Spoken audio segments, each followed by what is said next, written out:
Pernah nggak bertanya dalam hati, apa yang akan terjadi kalau saya masturbasi setiap hari?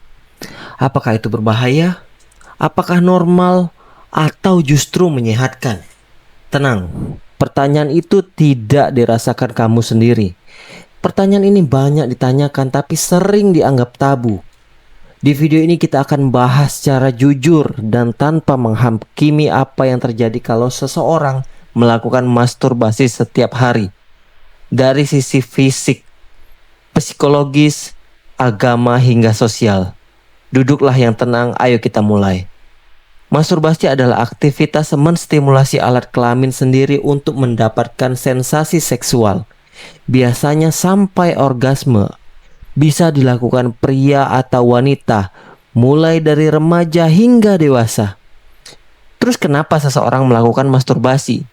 Biasanya untuk pelepasan stres, mencari kenikmatan pribadi, rasa penasaran, tidak punya pasangan, atau sebagai bentuk eksplorasi tubuh. Penelitian menyatakan lebih dari 90% pria dan 70% wanita pernah melakukan masturbasi dalam hidupnya. Masturbasi sendiri adalah hal yang umum dan normal asal tidak berlebihan. Melakukan masturbasi setiap hari bisa berdampak berbeda-beda tergantung pada tujuan, frekuensi, dan dampak ke aktivitas harian. Jika dilakukan dengan sehat dan seimbang, masturbasi setiap hari bisa melepas stres dan ketegangan, membantu tidur lebih nyenyak, mengurangi kecemasan ringan, menjaga kesehatan prostat pada pria, serta membantu mengenali kebutuhan seksual pada diri sendiri. Tapi jika dilakukan secara kompulsif dan tidak terkendali, bisa berdampak sebagai rasa bersalah atau malu berlebihan, menyebabkan ketergantungan, membuat menurunnya gairah terhadap pasangan, sehingga menimbulkan masalah pada penis seperti luka atau iritasi. Juga dapat mengganggu aktivitas harian seperti pekerjaan atau ibadah. Setiap kali seseorang melakukan masturbasi dan mencapai orgasme, otaknya akan melepaskan dopamin, yaitu hormon senang atau hadiah. Ini membuat tubuh merasa lega, rileks, bahkan bisa membantu fokus. Tapi jika dilakukan terlalu sering, dopamin bisa menyebabkan tubuh mencari pelampiasan lebih cepat. Penurunan sensitivitas terhadap rangsangan alami, menurunnya kemampuan menikmati aktivitas lain seperti olahraga, belajar, atau bersosialisasi. Artinya masturbasi yang terlalu sering bisa merusak keseimbangan reward sistem di otak dan membuat kamu butuh stimulasi terus-menerus. Bagi banyak orang, masturbasi bisa jadi bentuk coping mekanisme, seperti cara menghadapi stres, rasa bosan, atau kesepian. Tapi waspadai tanda-tanda masturbasi yang sudah mempengaruhi mentalmu.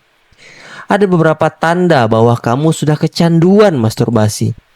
Seperti merasa bersalah setelah masturbasi tapi tetap mengulanginya. Menghindari pergaulan agar bisa melakukannya diam-diam. Tidak bisa tidur tanpa masturbasi dan tidak bisa fokus kalau belum masturbasi. Kalau kamu mengalami ini, mungkin kamu butuh bantuan profesional dan itu wajar, tidak memalukan sama sekali. Kalau kamu masturbasi setiap hari tanpa teknik yang tepat, ini beberapa resiko yang bisa terjadi. Iritasi pada kulit penis karena terlalu kasar atau tidak menggunakan pelumas. Penurunan sensitivitas sehingga butuh rangsangan lebih besar untuk orgasme. Penyimpangan pola ejakulasi, misalnya bisa jadi terlalu cepat atau terlalu lama.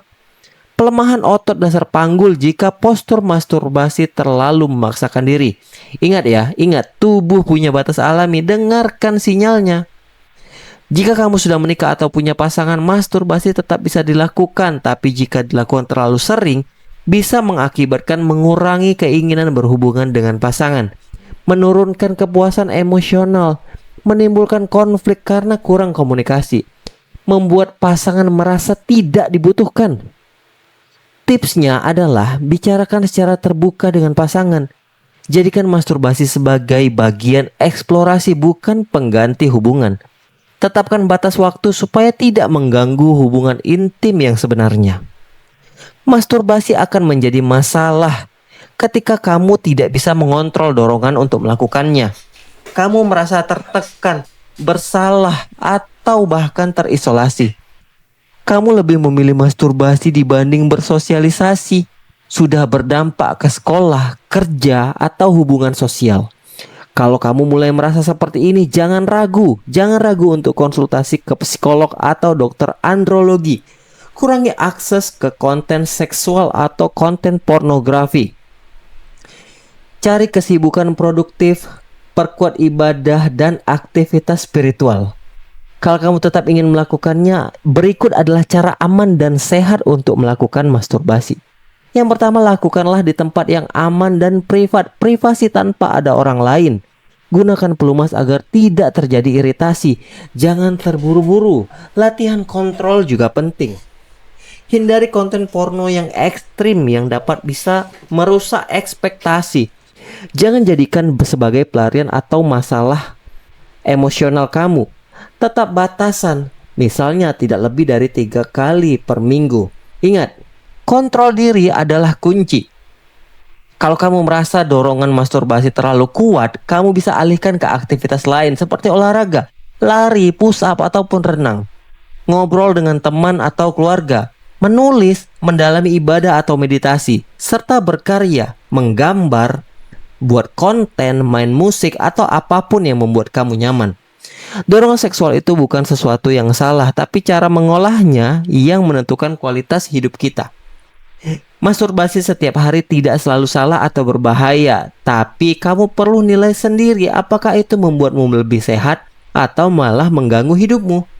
Yang terpenting adalah dengarkan tubuhmu, kendalikan dirimu. Jangan merasa bersalah, tapi jangan sampai lepas kendali. Jika dilakukan secara sehat dan tidak mengganggu keseharian, kamu tetap bisa bersosialisasi, kerja produktif, dan membangun relasi. Tapi jika dilakukan secara berlebihan, efeknya bisa mudah merasa canggung atau menarik diri dari pergaulan, terutama lawan jenis. Menghindari interaksi romantis karena sudah merasa cukup sendiri. Menurunkan motivasi untuk menjalin hubungan nyata, ini yang paling berbahaya. Ingat, manusia adalah makhluk sosial. Gairah seksual itu penting, tapi interaksi emosional lebih dalam bersama orang lain juga sangat dibutuhkan. Banyak orang yang bertanya, apakah masturbasi bisa menggantikan hubungan seksual dengan pasangan? Jawabannya, secara fisik mungkin bisa memberikan sensasi yang mirip, tapi secara emosional tidak bisa menggantikan sentuhan, keintiman, komunikasi, dan cinta yang nyata. Masturbasi itu adalah solo activity, sedangkan hubungan seksual bersama pasangan itu adalah interaksi timbal balik. Ada perasaan dihargai, didengar, diterima, dan dicintai.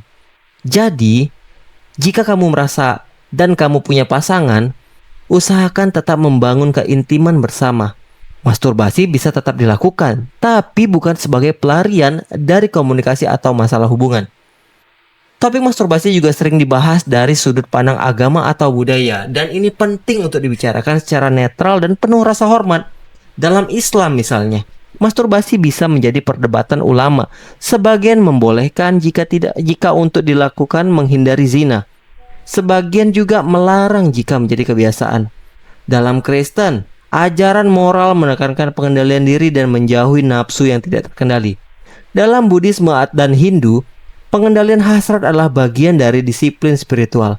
Serta secara budaya, masturbasi masih dianggap tabu di banyak negara Asia termasuk Indonesia.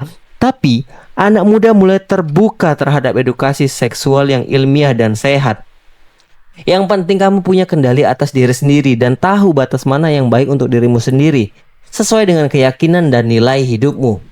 Sebuah studi dari Harvard Medical School menemukan bahwa pria yang ejakulasi setidaknya 21 kali per bulan memiliki resiko lebih rendah terkena kanker prostat.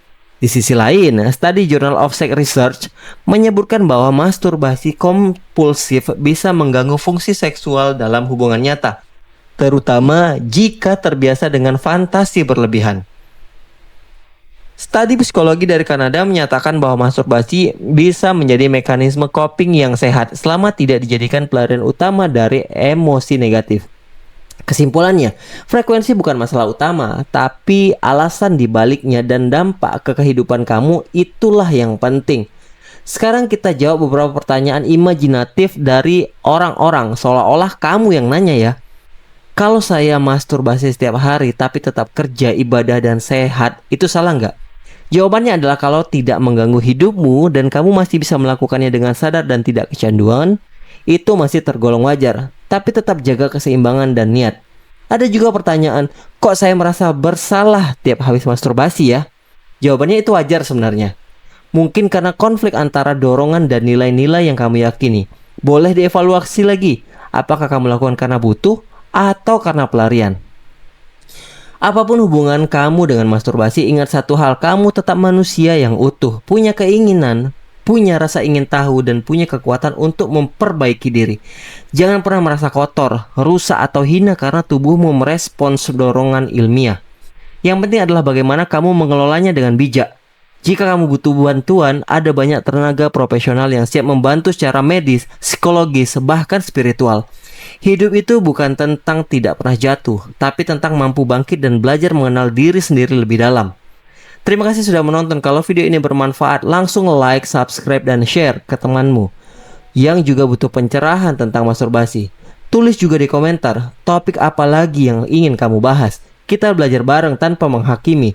Sampai jumpa di video selanjutnya. Salam sehat, salam waras.